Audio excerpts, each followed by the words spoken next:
Расман ду муҳорибаи рейтингӣ дар вазни сабук. Нӯҳум рақами рейтинг Рафаэл Физев зидди чордаҳум рақами рейтинг Маурисио Руфи ва шашум рақами рейтинг Дэн Хукер зидди ҳаштум рақами рейтинг Бенуа Сен-Дени. Ин муҳорибаҳо дар карди асосии турнири UFC 325 рӯзи 1 феврал баргузор мегарданд. Ассалому алайкум дӯстон, хушомадед ба шабакаи мо. Дар ин навор оиди тозатарин ва муҳимтарин хабарҳо аз ҷаҳони ММА гап мезанем. Дӯстон, агар ба шумо ё шиносои шумо гузаштани граница дар кор бошад, пас мо ба шумо дӯстони худ Акай Умед ва Акай Ғуломро тавсия медиҳем. Ин дӯстони мо аллакай тӯли чанд сол мешавад ки дар хизмати мардуманд ва дар ин соҳа таҷрибаи калон доранд. Шуморо шофёрҳои таҷрибадор бо мошинҳои худ бароҳат ба граница бурда меоранд. Барои ҳамин худи ҳозир ба номерҳои дар рӯи экран буда занг занед ва бо ин дӯстони мо граница гузашта ҳуҷҷатҳои худро хуб кунед. Роҳи сафед.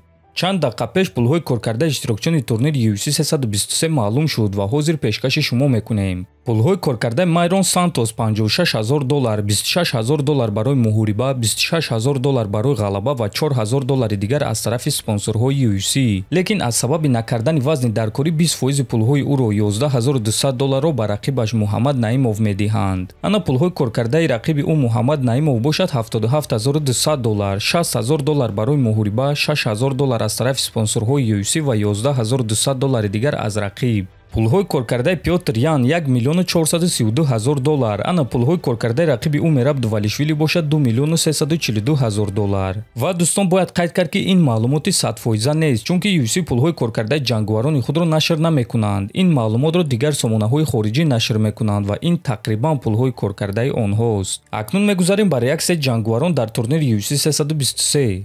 Муин Ғафуров, Муҳаммад Наимов, ҳамааш аз пеш аст иншааллоҳ. Мераб Дувалишвили, мо камарбандро бармегардонем, мекушем ва бармегардонем.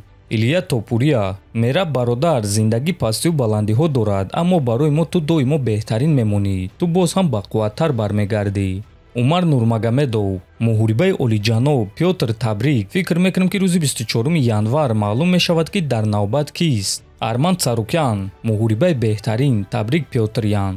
Мераб Дувалишвили, имрӯз шоми ман набуд, аммо ман аз пешина дида бақувваттар мешам. Ташаккур ба ҳама барои дастгирӣ. Ва дӯстон, дар ҳақиқат муҳорибаи Пётр Ян зидди Мераб Дувалишвили беҳтарин муҳориба шуд ва агар шумо онро тамошо кардагӣ набошед, пас худи ҳозир ба телеграм-канали мо гузашта тамошо кунед. Ссилка дар описания ва дар якум комментария закрепидшуда. Ва дӯстон, ногуфта намонад ки ҳисоб байни Пётр Ян ва Мераб Дувалишвили 1-1 шуд. Ва акнун савол ба шумо, худи шумо сеюм муҳорибаи онҳоро дидан мехостед ё муҳорибаи Пётр зидди Умарро дидан мехостед? Метавонед фикрҳои худро нависед.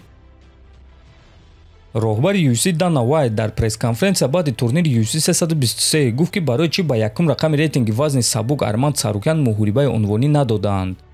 Медонед, ӯ имконият дошт ва ҳамаи шумо медонед ки чӣ гап шуд. Бисёр чизҳо дар байн монда шудааст то ин ки чунин корҳо рух диҳанд. Ин гуна рафтор кардан дар кор нест. Ту набояд имконият пайдо кунӣ ва баъд ин кор набояд ки ин гуна ба анҷом мерасид. Барои ман фарқ надорад ки ӯ чандум рақами рейтинг аст. Ӯ бояд ки боз ин чизро арзанда шавад. Ӯ бояд боз довталаб будани худро исбот кунад ва ӯ худаш медонад ки гап дар чист. Ӯ ҳамаи чизро худаш медонад, гуфтааст Вайт. Хотиррасон мекунем ки Арман Царукян як рӯз пеш аз муҳориба зидди Ислам Махачев аз муҳориба даст кашида буд ва акнун чӣ гуна ки мебинем, Дана Вайт ҳамин гуна Арманро ҷазо дода истодааст ва ҳатто баъди ғалабаи дурахшон дар муҳориба зидди Дэн Хукер ба ӯ муҳорибаи унвонӣ надоданд. Ба фикри шумо дӯстон, UFC нисбати Арман рафтори хуб карданд ё бояд ки ба ӯ муҳорибаи унвонӣ медоданд? Метавонед фикрҳои худро нависед. ҳатман дар YouTube канали мо обуна шавед. То боздид, хонобуду сарбаланд бошед.